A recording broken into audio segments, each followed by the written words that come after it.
Hello my dear students, आज हम लोग देखेंगे क्लास 10th के हिंदी के बुक के गद्य एवं उसके रूप एवं लेखक। ठीक है, ये आपको एग्जाम में पूछते हैं, ऑब्जेक्टिव में भी पूछ सकते हैं या फिर मिलान करने के लिए भी पूछ सकते हैं। मतलब ये 5 नंबर का आपसे एग्जाम में बोर्ड के एग्जाम में कितने नंबर का पूछ सकते हैं? बोर्ड के एग्जाम में 5 नंबर का आपसे पूछेंगे, तो इसको बहुत ही आसानी तरीके से याद करेंगे।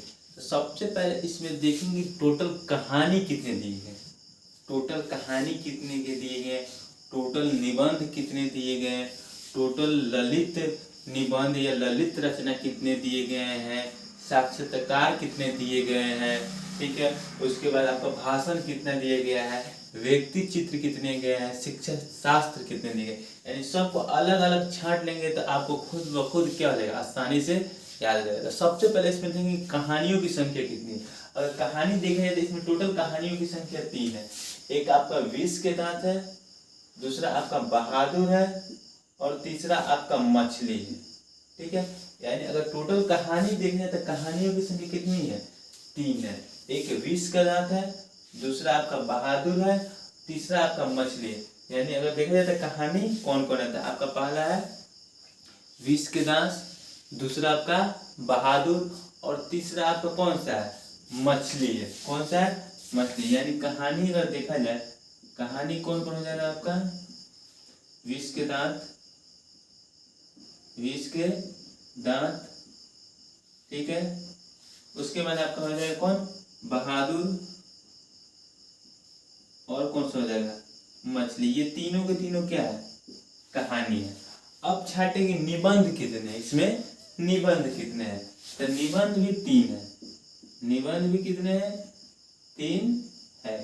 एक आपका हो गया श्रम विभाजन, श्रम विभाजन एवं जाति प्रथा। ठीक है, एक हो गया आपका श्रम विभाजन एवं जाति प्रथा। दूसरा आपका निबंध हो गया नागरी लिपि। दूसरा कौन सा हो जाएगा आपका, नागरी लिपि। ठीक है, तीसरा आपका हो जाएगा, तीसरा आपका निबंध कौन सा हो जाएगा, परंपरा का मूल्यांकन। कौन हो जाएगा, परंपरा का मूल्यांकन। यानी कि देखा जाए तो कहानियों की संख्या 3, विष के दांत, बहादुर, मछली। निबंध भी 3 है, श्रम विभाजन एवं जाति प्रथा, उसके बाद नागरी लिपि और परंपरा का मूल्यांकन। यानी कि इसमें से 6 निकल गया आपका। ये चल गया, श्रम विभाजन खत्म हो गया, विष के दांत, नागरी लिपि, बहादुर, मछली और परंपरा का मूल्यांकन। अब बचे कितने, 2, 2 4, 2 6 बच गए। ठीक है, तो इसमें भाषण 1 है। भाषण कितने हैं, 1 है, जो क्या है, भारत से हमने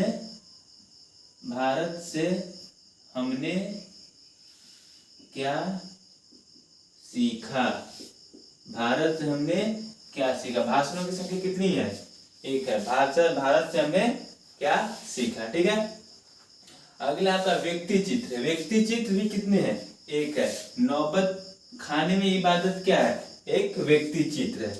नौबत खाने में इबादत क्या है, एक व्यक्ति चित्र है। शिक्षा और संस्कृति एक शिक्षा शास्त्र है। ठीक है, शिक्षा एवं और संस्कृति क्या है, शिक्षा शास्त्र है। ठीक है, और नाखून क्यों बढ़ते, ये आपका ललित निबंध है। ठीक है, नाखून क्यों बढ़ते हैं, ललित निबंध है। और अविन्य जो है ये क्या है, ललित रचना। क्या है, ललित रचना है। बस आपका बस इतना ही सा है। और एक है जीत जीत में निरखत हूँ, ये क्या है, साक्षात्कार है। साक्षात्कार का मतलब होता है कि अपने बारे में किसी को बताना। साक्षात्कार का अर्थ क्या होता है, अपने बारे में जैसे कोई पूछ रहा है और अपने बारे में क्या है बताना, वही क्या कहलाता है, साक्षात्कार कहलाता है। ठीक है, तो श्रम विभाजन और जाति प्रथा क्या हो गया आपका, निबंध हो गया। विष के दांत आपका क्या हो गया, कहानी हो गया। भारत से हमने क्या सीखा, क्या हो जाएगा, भाषण हो जाएगा। ठीक है, उसके बाद कौन है, नाखून क्यों बढ़ते हैं, तो क्या है, ललित निबंध है। नागरी लिपि क्या है, ये निबंध है। बहादुर कहानी है। परंपरा का मूल्यांकन क्या है, निबंध है। उसके बाद है जीत जीत में निरखत हूँ, साक्षात्कार है। अभिनय ललित रचना है, मछली कहानी है, नौबत खाने में इबादत क्या है, व्यक्ति चित्र शिक्षा और संस्कृति शिक्षा शास्त्र है। अब देखेंगे इसके लेखक। श्रम विभाजन और जाति प्रथा के जो लेखक है वो कौन है, डॉक्टर भीमराव अंबेडकर है। श्रम विभाजन और जाति प्रथा के लेखक डॉक्टर भीमराव अंबेडकर है। 20 के दांत के जो लेखक है कौन से, नलिन विलोचन शर्मा। 20 के दांत के लेखक नलिन विलोचन शर्मा। श्रम विभाजन जाति प्रथा के लेखक डॉक्टर भीमराव अंबेडकर। 20 के दांत के लेखक नलिन विलोचन शर्मा। अगला है आपका भारत से हमने क्या सीखा था, इसके लेखक है मैक्स मुलर है। कौन है, मैक्स मुलर है। अगला आपका चैप्टर है नाखून क्यों बढ़ते हैं। नाखून क्यों बढ़ते हैं, नाखून तो बढ़ता है तो हम लोग उसको बार बार काटते हैं, तो आज नहीं तो उसको कह सकते हैं 1000 बार काटते हैं। तो क्या हो जाएगा इसके लेखक हजारी प्रसाद द्विवेदी। और नाखून को जो हम लोग क्या करते हैं, लाल कलर से रंगते हैं ज्यादातर, तो इसलिए उसको क्या बोलते हैं, ललित निबंध भी बोल सकते हैं। तो इसका रूप कैसे हो जाएगा, ललित निबंध हो जाएगा। ठीक है, तो भारत नाखून क्यों बढ़ते, इसके लेखक हजारी प्रसाद द्विवेदी और इसका रूप क्या है, ललित निबंध है। ठीक है, अगला आपका नागरी लिपि। क्या है, नागरी लिपि। नागरी लिपि के लेखक कौन है, गुणाकर मूले। नागरी, नागरी, गौरी यानी कि गुणाकर मूले। नागरी लिपि यानी गुणाकर मूले, गौरी गुणाकर मूले। अगला आपका बहादुर। तो बहादुर कौन होता है, जो लोग क्या होते हैं एज एक अमर की तरह होते हैं, वही लोग क्या होते हैं, बहादुर होते हैं। तो बहादुर के लेखक कौन हो जाएंगे, अमरकांत हो जाएंगे। और नागरी के लिए नागरी लिपि के लेखक कौन हो जाएंगे, गुणाकर मूल्य। नागरी तो गुणाकर मूल्य हो जाएंगे। और बहादुर के लेखक कौन हो जाएंगे, अमरकांत हो जाएंगे। आपका परंपरा का मूल्यांकन। परंपरा यानी परंपरा देखा जाए तो राम जी का जो परंपरा जो है ना काफी अच्छा है, मतलब उसकी जो उनकी जो शुरुआती है परंपरा जो थी उनकी बहुत अच्छी थी, तो इसलिए परंपरा का मूल्यांकन देखेंगे तो उसके लिखा उन्होंने रामविलास शर्मा। तो परंपरा का मूल्यांकन कौन करेंगे, रामविलास शर्मा। उसके बाद जीत जीत में निरखत हूँ।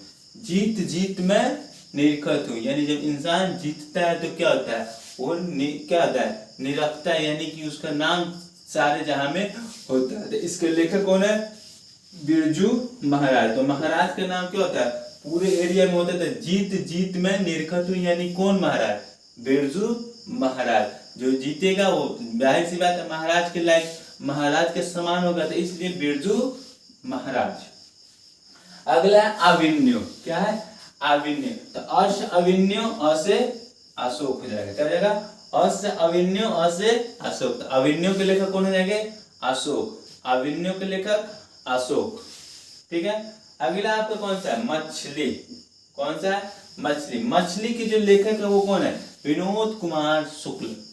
मछली के लेखक कौन है, विनोद कुमार शुक्ल। मछली के लेखक विनोद कुमार शुक्ल। नागरी लिपि के लेखक कौन थे, गौरी यानी गुणाकर मूल्य। ठीक है, परंपरा का मूल्यांकन यानी परंपरा किसमें देखने को मिलता है, राम जी में, रामविलास शर्मा हो जाएगा। क्या है, रामविलास शर्मा।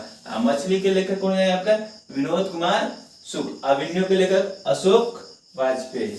अगला है नौबत खाने में इबादत। क्या है, नौबत खाने में इबादत, यतेंद्र मिश्र। नौबत खाने में इबादत, यतेंद्र मिश्र। और लास्ट आपका बच गया शिक्षा और संस्कृति, इसके लेखक है महात्मा गांधी। कौन है, महात्मा गांधी। और नौबत खाने इबादत इसके लेखक यतेंद्र मिश्र। परंपरा का मूल्यांकन के लेखक कौन है, रामविलास शर्मा। नागरी लिपि के लेखक कौन है, गुणाकर मूल्य। मछली के लेखक कौन है, विनोद कुमार शुक्ल। श्रम विभाजन जाति प्रथा के लेखक कौन है, डॉक्टर भीमराव अंबेडकर है। उसके बाद आपका नाखून क्यों बढ़ते हैं, हजारी प्रसाद द्विवेदी। 20 के दांत, इसके लेखक कौन देते थे, इसके लेखक थे नलिन विलोचन शर्मा। आपका उसके बाद भारत से हमने क्या सीखा, इसके लेखक कौन थे, मैक्स मुलर थे। कौन थे, मैक्स मुलर थे। ठीक है, परंपरा का मूल्यांकन रामविलास शर्मा। और जीत जीत में निरखता कौन है, महाराज यानी कि बिरजू महाराज। बहुत ही आसानी तरीके से, आप बस थोड़ा सा कॉन्सेप्ट लगे आपको आसानी से याद हो जाएगा। उम्मीद करता हूँ कि आपको काफी अच्छे तरीके से इसको समझ में आएगा। बस आप इसको बार बार लिख कर रिवीजन कीजिएगा, आपको ऑटोमेटिकली क्या हो जाएगा, याद होगा। जैसे ही आप ना पढ़ेगा, हाँ कहेगा हाँ समझ में जाता है, हाँ डॉक्टर भीमराव अम्बेडकर, नाखून क्यों बढ़ते हैं? हाँ, 1000% धीरे धीरे, ठीक है। उसके बाद क्या है? मछली। मछली क्या है? तो हाँ, विनोद कुमार शुक्ल। बहादुर। बहादुर कैसे कैसे लोग होते हैं? तो कैसे लोग होते हैं? जो अमर होते हैं, जो अमर होते हैं, ठीक है। उसके बाद क्या है? उसके बाद नागरी लिपि, नागरी यानी गुणाकर मूल्य, ठीक है। उसके बाद अभिनेता अशोक वाजपेयी। यानी जैसे आप बार बार लिखेंगे किसी चीज को, बार बार लिखेंगे तो क्या हो जाएगा? वो आपके लिए मतलब कि क्या, किस दवा की तरह काम करना स्टार्ट हो जाएगा। आप बस उसको बार बार रखिए। आपने एक ब्रूसली का नाम सुना होगा, ठीक है। वो उनका कहना था कि हमको कि अगर कोई किसी चीज का प्रैक्टिस 100 बार करता है तो एक ही, लेकिन वो एक ही चीज हो तो उससे हमको ज्यादा डर लगता है, ठीक है। लेकिन अलग अलग तरीके से अगर 100 बार कोई अलग तरीका का सीख कर आता है तो हमको उससे उतना डर नहीं लगता जितना कि डर उससे लगता है जो एक ही चीज को बार बार करे। तो आप लोग रिवीजन बार बार कीजिए, ये आपको हर चीज आपको आसान लगेगा, ठीक है। बस आज का क्लास